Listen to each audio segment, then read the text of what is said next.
Assalamualaikum warahmatullahi wabarakatuh. Hai teman-teman semua, perkenalkan nama saya Nabila Wahyudiana dari kelas 3 Abdullah. Hari ini saya akan bercerita tentang kisah Nabi Ibrahim alaihissalam yang dibakar hidup-hidup. Ketika penduduk warga Babilonia mempunyai kepercayaan menyembah berhala, lahirlah seorang utusan Allah yang bernama Ibrahim. Beliau adalah putra dari Azar yang merupakan keturunan dari Nabi Nuh alaihissalam. Ayah Nabi Ibrahim adalah seorang pemahat patung yang cukup terkenal. Saat masih kecil, Nabi Ibrahim membantu menjual patung-patung buatan ayahnya. Karena sering berkeliling menjual patung, Nabi Ibrahim pun bertanya-tanya, "Wahai ayahku, apakah engkau percaya bahwa semua patung yang dibuat ini adalah Tuhan yang pantas?" Namun, ayah Nabi Ibrahim tidak mau menjawab dan tetap terus membuat berhala. Kejadian ini terdapat dalam surat Al-An'am ayat 74.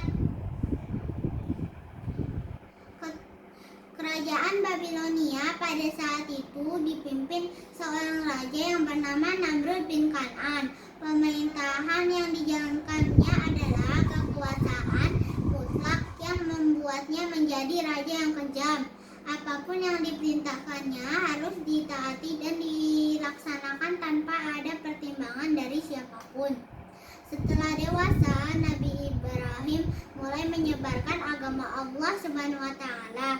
Pada suatu hari, semua penduduk merayakan sebuah tradisi tahunan dengan pergi keluar kota untuk berburu. Nabi Ibrahim juga diajak oleh ayahnya, namun kali ini dia menolak dengan alasan sakit. Nabi Ibrahim kemudian pergi untuk menghancurkan patung-patung berhala yang berada di tempat ibadah dengan menggunakan sebuah kapak. Semua patung berhala itu dihancurkan tanpa ada yang tersisa, kecuali patung yang paling besar. Nabi Ibrahim pun meletakkan kapaknya di depan patung tersebut. Ketika para penduduk kembali, mereka sangat terkejut melihat patung sesembahannya hancur berkeping-keping. Mereka akhirnya mencurigai seseorang yang tidak ikut dalam acara perayaan. Dipanggillah Nabi Ibrahim untuk diadili dan disaksikan oleh seluruh penduduk warga Babilonia. Dalam keadaan ini, Nabi Ibrahim mulai berdakwah secara terang-terangan. Dalam pengadilan itu, Nabi Ibrahim terjadilah percakapan antara Nabi Ibrahim dan Raja Namrud. Diawali dengan Raja Namrud yang berkata, "Siapakah yang menghancurkan patung-patung ini?" Nabi Ibrahim pun menjawab, "Bukan aku. Patung besar itulah yang menghancurkannya." Raja Namrud dengan geram berkata, "Mana mungkin patung itu bisa bergerak memegang sebuah kapak, sedangkan untuk berbicara saja ia tidak mampu." Disinilah kecerdikan Nabi Ibrahim dalam berdakwah. Jika engkau tahu bahwa semua patung ini tidak bisa bergerak, bahkan berbicara saja ia tidak mampu, mengapa kalian semua menyembahnya? Dengan jawaban ini, maka terdiamlah seluruh masyarakat Babilonia, termasuk Raja Namrud. Tetapi dengan kekuasaan mutlaknya, dengan Raja Namrud marah memerintahkan prajuritnya untuk membakar Nabi Ibrahim.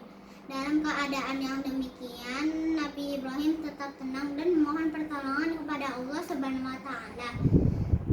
Sebuah tiang yang kuat didirikan sebagai Nabi Ibrahim diikat dan dibakar. Setelah kayu sudah siap mengelilingi Nabi Ibrahim, disulutlah kayu itu dengan api. Di atas perintah surut. Api itu dengan cepat mulai membesar.